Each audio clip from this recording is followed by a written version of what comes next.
group that we're going to look at the properties of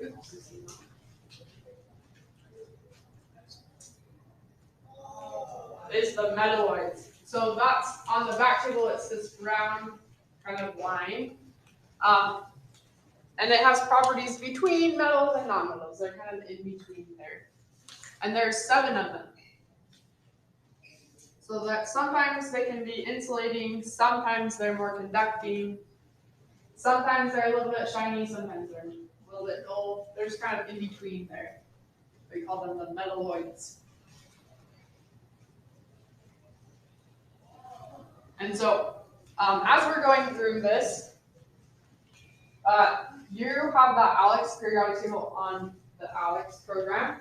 That's the one that you're going to want to be familiar with for the test. That's the periodic table you can use on your test. Or in the back table, that will always be it.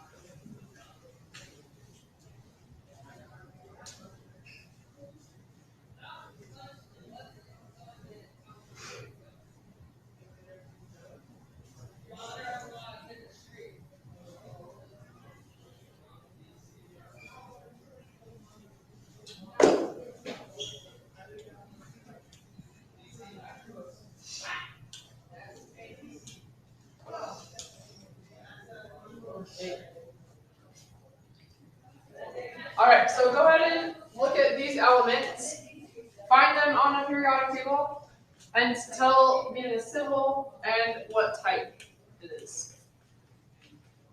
So you can use the ALEX periodic table. Do you guys want a hard copy periodic table? Okay, I will hand you these. So you can't use this on the test, but you can use the ALEX one. But just so you don't have to pull out ALEX, you can keep this. Yours forever.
All right, are we finding them all okay?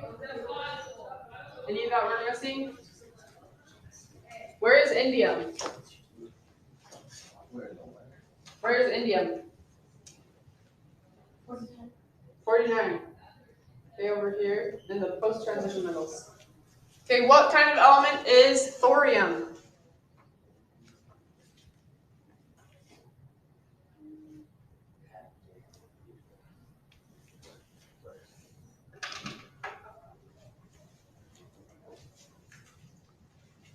So thorium's down here.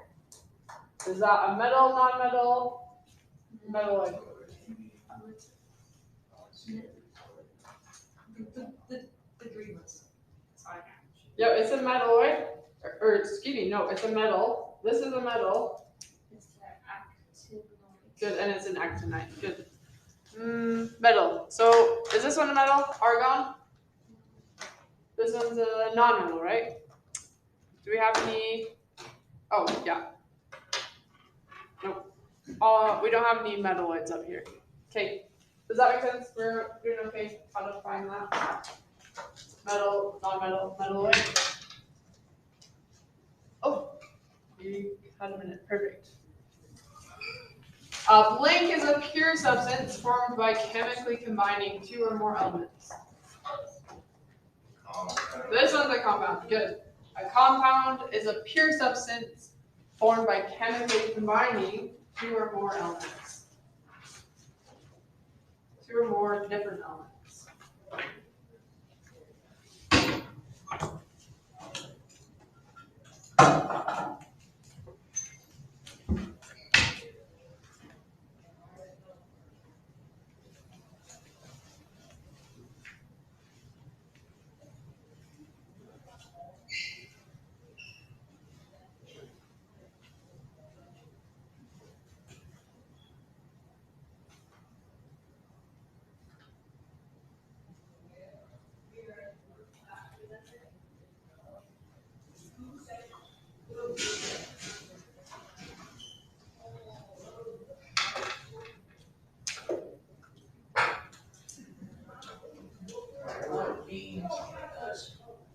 Beans?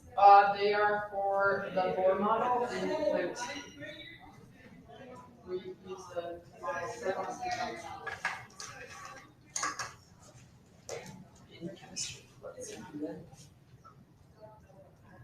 Okay, so we need to represent chemical formulas using our element symbols. So we have to represent how many elements are in a compound, or the ratio of elements. So I'm going to do this. On the top left, there's a box, and it has chemical formula, and then it tells you the ratio or numbers in that formula. And I want you to look through that and then try to label the bottom 6. How many sodiums? How many oxygens? How many of each type of element?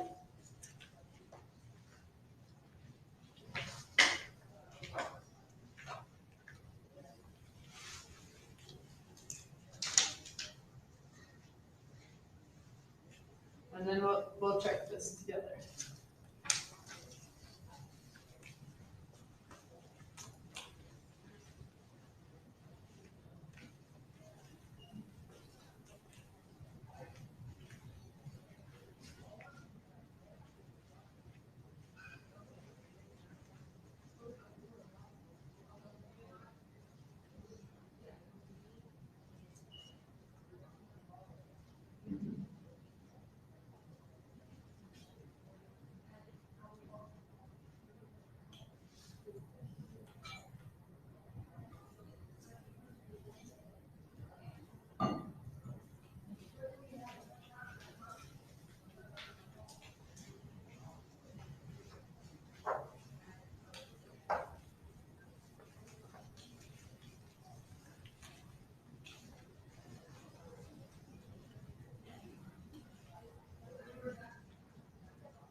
All right, we're finishing up. So some of them are pretty straightforward, right? How many sodiums to how many oxygens to how many hydrogens here?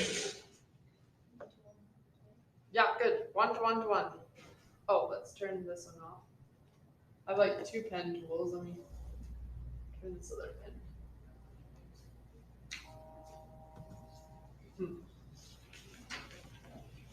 I don't know what I've done. I just want the pen tool. Oh.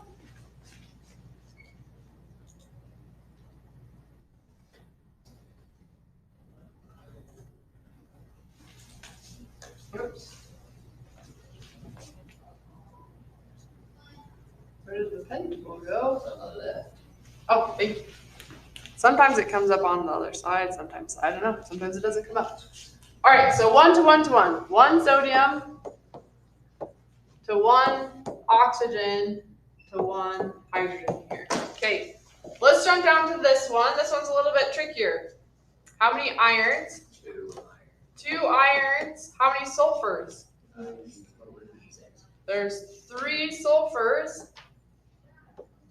So there's 3 of this group. So if I have 3 of this group, then each group has 1 sulfur. I have 3 sulfurs. How many oxygens? 9.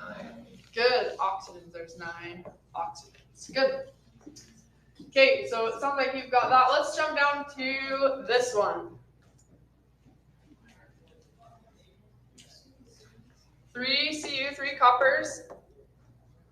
How many oxygens? So we've got 2 here. And how many here? 6. Good, so 6 oxygens. Oops, let's see. You're saying 6 or 8? This is 6 plus 2, 8. There we go. My bad. 8 oxygens. How many hydrogens? 2 hydrogens. There's 2 of this group, so there's 2 hydrogens. And then we have one more thing. 2 carbons. Good. So 2 of this group, 2 carbons. Okay, so watch out for that. This is one of the missed questions on chapter 2 test is counting. It seems pretty straightforward, but they're going to give you something like this or something like this, and you have to make sure that you multiply. Okay, it sounds like you've got it though. Questions on this? We're doing okay? All right, let's go to the next thing. Okay, so we've talked about models before. This is water. This is a ball and stick of model. This is called a space-filling model, where we don't have a stick. So Alex is going to show you a model of a compound, and you're going to have to label the formula. So on your paper, I've given you Alex's rules for writing formulas. We're going to go through those, but you have them on your sheet, so you don't have to write them all down. Okay. All right, the first rule is that you have to write the elements in order that they appear on the periodic table. So if it's on the left, you're going to write it first. And then if it comes later, you're going to write it next. Okay? If you have 2 that appear and they're stacked on top of each other, like this one, you have fluorine and what do we have? Actually, that one's not stacked. Is this one stacked? Carbon and chlorine. Nope, these are not stacked. Okay. If they are stacked, so if you have like carbon and silicon, you're going to write the bigger element first. So if you have carbon and silicon, silicon will come first in the formula. That's just a convention. This is like accounting. We're just trying to keep track, make sure everyone's on the same page. All right, so this element, from our legend, we've got chlorine, and we have carbon. We have to decide how to write the name. So carbon comes on the left first. So if we're reading the periodic table left to right, carbon comes first, and then chlorine. So carbon goes first in this formula, carbon, then chlorine. So 4 chlorines, good. If there's just one of something, we don't have to write the 1. So we could write carbon 1, chlorine 4. Don't do that. Alex will probably mark it wrong. All right, let's go to this one. What would be the formula for this compound? Okay, FO2. And this one, are these supposed to be? Nope. So what comes first? Oxygen comes first. So oxygen, this one would be oxygen O2F. Just because oxygen comes first. Okay. So oxygen, then fluorine. All right, very good. Moving on. So hydrogen is different. They had to make hydrogen different. Hydrogen's way over there. But actually, we are going to shove hydrogen between groups 6A and 7A. So if you look at this periodic table that I've handed you, it labels the groups like Alex does. Well, it does. Where is it? Okay, so on here you might want to write, so we've got 1, across here it's just, 1, 2, 3, 4, 5, 6, 7, 8. So let's do that. I don't have a pen here.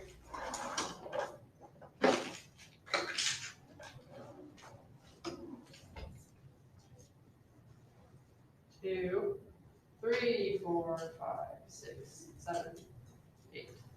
Okay, so between oxygen column and fluorine column, that's where we're going to label hydrogen. That's our hydrogen poles in our formula. Hydrogen is before only if elements from hydrogen is only before groups 6A. Oh, that's the wrong place. 6A and 7A. So it's really between 5 and 6A. I thought it was between. Okay. So hydrogen fits between nitrogen and oxygen in our formula. Between nitrogen and oxygen. Okay. So it only gets to be before oxygen and fluorine. And hydrogen is after everything else. Okay. So let's go ahead and label these compounds. So from our key, we've got 4 carbons. We have how many hydrogens? This is hydrogen. 1, 2, 3, 4, 5, 6, 7, 8 hydrogens and 1 oxygen. So we're gonna, what should we start with? What element? Hydrogen. So hydrogen, but hydrogen's different. Oh, then oxygen. No, wait, So carbon. so carbon, then hydrogen, because hydrogen's between nitrogen and oxygen. So carbon, then hydrogen, then oxygen. Someone said this reminds them of chocolate, and that's how they remembered it's supposed to go CHO. So that, if that helps you. So we've got how many? We've got 4 carbons. Oh no. 8, do we count 6 or 8? 1, 2, 3, 4, 5, 6, 7, 8. 8 hydrogens and 1 oxygen. We don't have to put the 1. Okay, this is also pretty tricky. All right, up here we've got boron, and we have oxygen, and we have hydrogen. So which of those is what we need to write a formula? What needs to come first in the formula?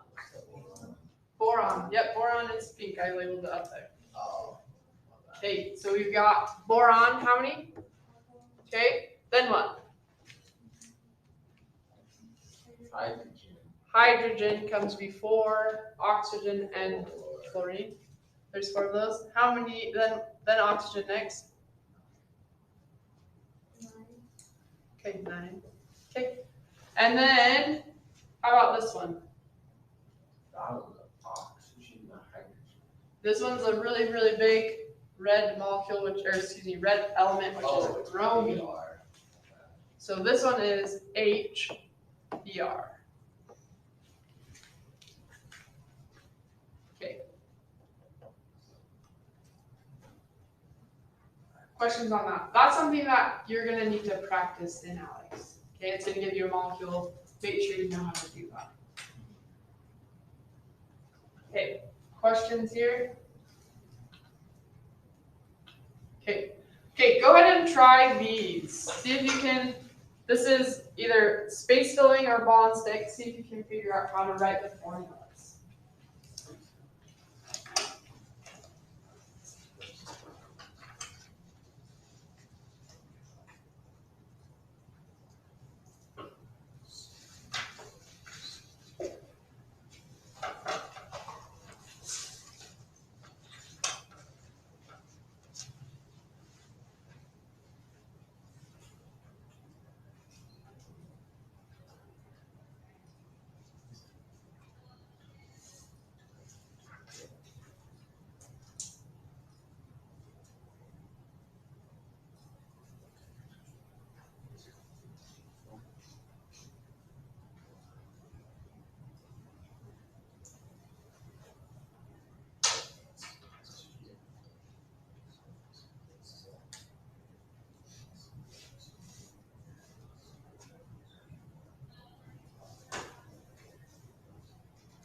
Are we ready? Do you want another minute?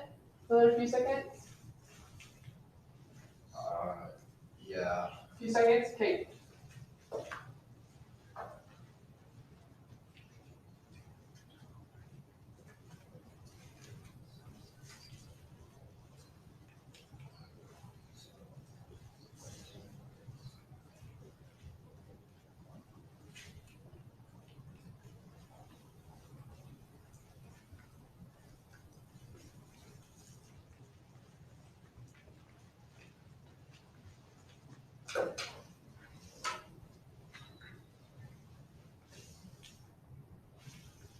All right. Let's start over here. What should be the formula for this molecule? This compound. C7H5ON.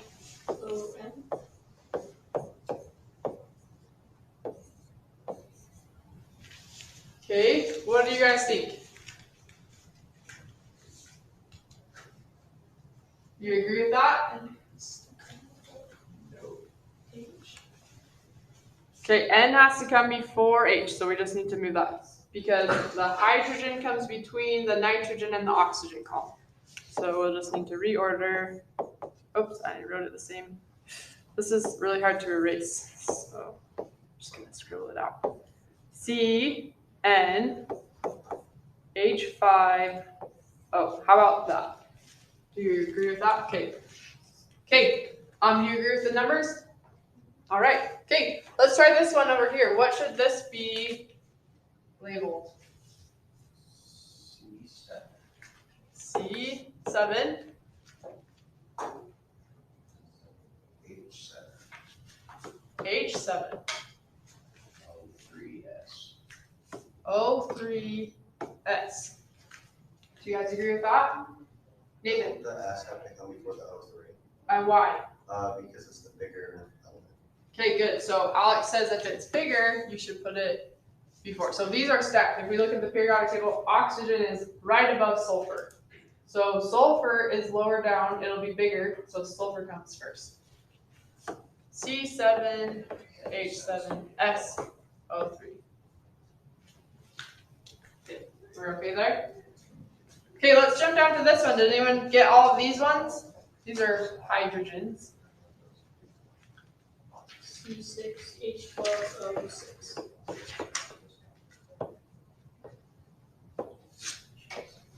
H is H what? 12. Oh, sorry. Thank you. Does that look familiar? This is a sugar. Okay. How about this one? What's this one? NH3. Do you guys know what this is called? This is a molecule we'll use pretty often. I'm just wondering. We haven't talked about it yet. This one's ammonia. Have you heard that? So later on, Alex is going to want you to remember that this is ammonia. So it'll say ammonia, and you have to remember what that is. Not yet, but that's kind of we'll try to start building that. That's ammonia.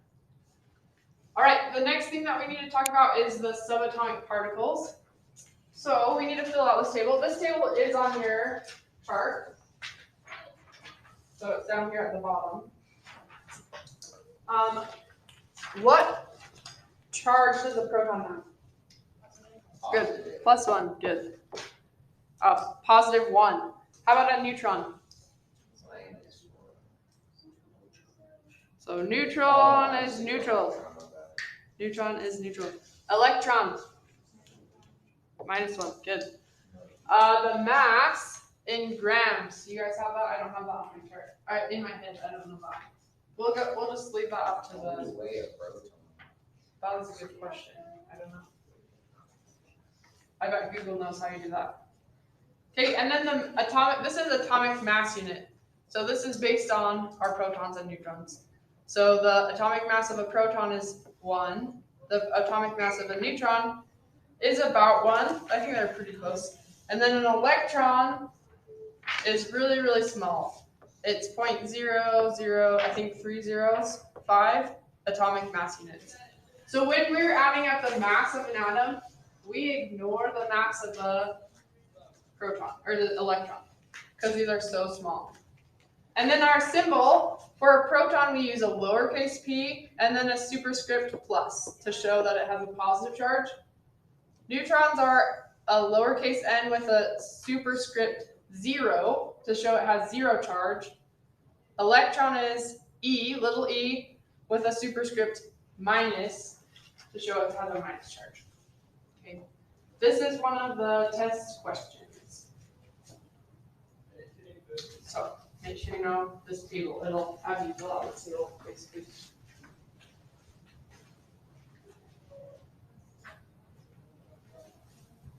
This one I wrote down. Last year, this was the most missed question on the test, on chapter 2 test. Okay. The other question is, where are the protons and neutrons? In the nucleus. Good. And where are the electrons? They're flying around on the orbit. Good. In the orbitals. Perfect. Okay. Good. I like to think of the structure of the atom. So the nucleus is like where all the mass is. And then the electrons are kind of floating around the nucleus. So wherever the nucleus goes, the electrons are moving too. So it's like if you have this is a bison.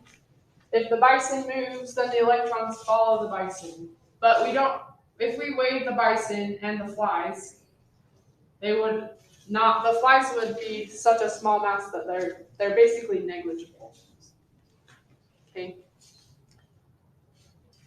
Anyways, that's kind of what the picture in my head. We have our, the nucleus is actually quite small and dense. And then we have these electrons swarming our nucleus. But most of the mass is in that nucleus. Okay. And I think we've talked about this. Most of the atom's mass is from the nucleus. Most of the volume is from these electrons kind of swarming around the nucleus. Okay. All right, so now we need to talk about these numbers on our periodic table. Okay, so if we look at, we have lithium up here. Lithium is in the top left corner. We've got this number 3 up here. That's the atomic number. The atomic number tells you the protons. So Alex will also have the numbers. If you find the element, it will tell you the number of protons. Okay. If we have a neutral atom, then we have to have the same number of protons as electrons to balance the charge. Okay. So let's practice on our periodic table. Go ahead and take a minute. Find these elements and tell me how many protons they have.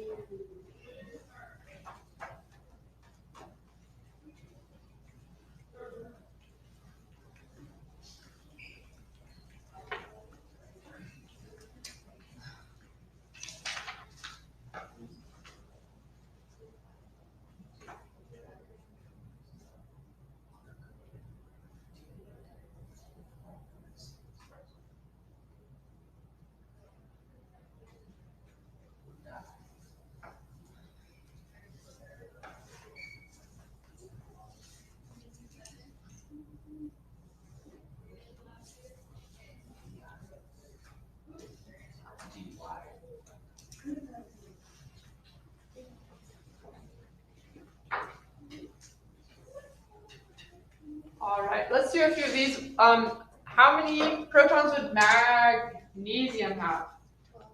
12. Good. So we just find it, and that tells us that number. The atomic number tells us the protons. How about, did you guys find dysprosium? dy, dysprosium. 66, good. So we've got 66 protons down here. How many, if we have a neutral dysprosium atom, how many electrons would dysprosium have? Good. 66. Perfect. Good. So we have to balance those charges. Over here. Okay. So the next thing that we need to talk about is an isotope. So if we change the protons, we change the element. If we change the neutrons, we're changing the isotope. So isotopes are atoms that have the same number of protons, but they have different number of neutrons. So change the neutrons, change the isotope. We'll look at an example here.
let's look at this example. So this is 3 different isotopes of oxygen. They're all oxygen. How do we know that they're all oxygen besides that it says that? What can we look at? Good, number of protons, good. So because they all have 8 protons, they are all oxygen. Oxygen, or the proton tells us the identity of the element, okay? The next thing that we can look at is these neutrons. They all have a different number of neutrons. So these all have a different atomic mass. So the atomic mass is based on the nucleus, how much the nucleus weighs. This nucleus weighs 16, so it's oxygen 16. This oxygen weighs 17 atomic mass units because we have 8 plus 9, that's 17. And then this one is oxygen 18. We have 8 protons and 8 neutrons. So oxygen 18, okay? So change the protons, change the element. Here we stayed the same. Change the neutrons, we're changing the isotope. Does that make sense? Okay. And then we can look at, sometimes our elements will be written like this. The top number is always the biggest number. That's going to be the mass number. The mass number is the number of protons plus the number of neutrons. We've already talked about the atomic number, which tells us the number of protons. So then if we have the mass number and the atomic number, we can figure out the number of protons. So this is neon 22. We always name it based on the mass number. So neon 22, that tells us the mass number. We can look up the atomic number, or they might give it to us. So neon is 10 up back there, 10 up here. If we subtract off the number of protons from the protons and neutrons, then we'll get the number of neutrons. So this will be 12 neutrons.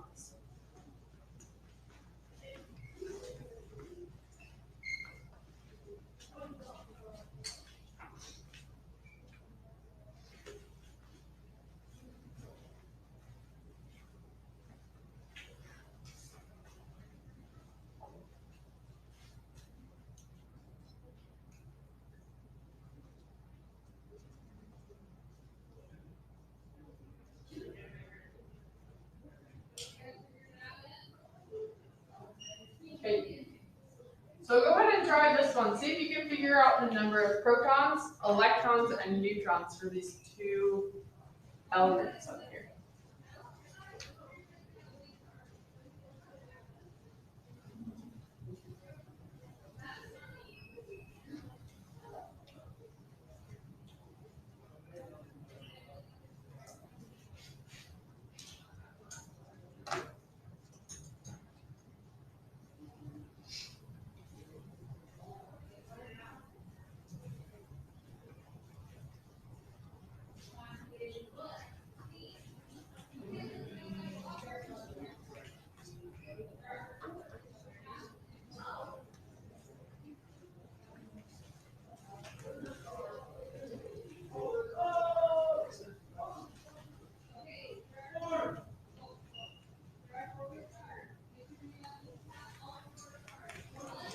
All right, what do we think here? How many protons for this isotope? What do you guys think? 17. How do you know that? The atomic number, the number of protons. Good. So we can either look here, the lower left number will be atomic number, or we can see, oh, this is chlorine. Chlorine will always have the same number of protons. Chlorine has 17 protons. Good. How many electrons for this isotope? Good, 17. Figuring out the number of electrons and protons was another top missed chapter 2 question. So make sure you know how to do that. We have to have the same number of positive charge as negative charge. This is neutral, no charge. Okay. How many neutrons here? 18. How do you get that? Okay, good. So protons and neutrons minus protons give us the number of neutrons. Okay, how about over here? How many protons for this isotope? Good. Can they be the same? Yeah, they're both chlorine. They both have the same number of protons. How many electrons here? Good. And how many neutrons? 20? Okay, questions on that? We're doing all right? Okay, this is another example. Sometimes you'll get something like this, copper 65. This is the mass number. So see if you can do these three. Protons, neutrons, and electrons.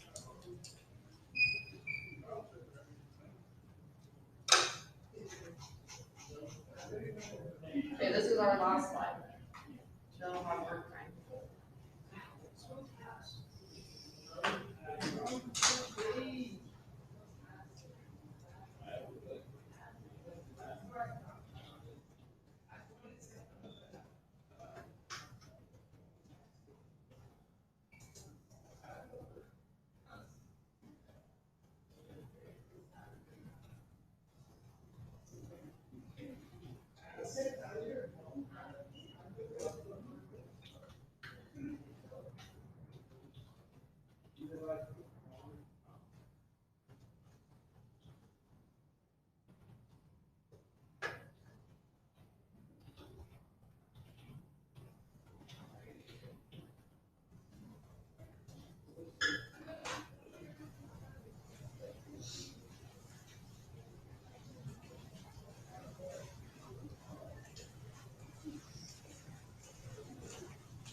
Are we ready? Okay.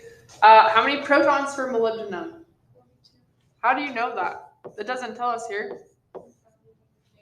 Perfect. So you find it. It's a transition metal. Molybdenum is atomic number 42. Has 42 protons. Always, always, always. Molybdenum has 42 protons. How many electrons would it have? Good. 42. If they are, this is a zero charge, so we need 42. How many neutrons? 50? Okay. Okay, and you just subtract, right? This is protons and neutrons. Subtract off protons to get our neutrons. Okay, let's do this one. How many protons here? Good, 29. 29, I heard that a few times. Okay, how many electrons? 29, because they have to be balanced if it's a zero charge. How many neutrons? Okay, very good. Okay, and that's our last slide for today. We have about 15 minutes left. If you haven't done that lab, I would probably do the lab and then work on chapter 2. You can also look at the chapter 1 test and you can see what questions you missed. If you think that I missed one that I should have given you points on, partial points on, you can talk to me about that. Yes, you can keep that forever.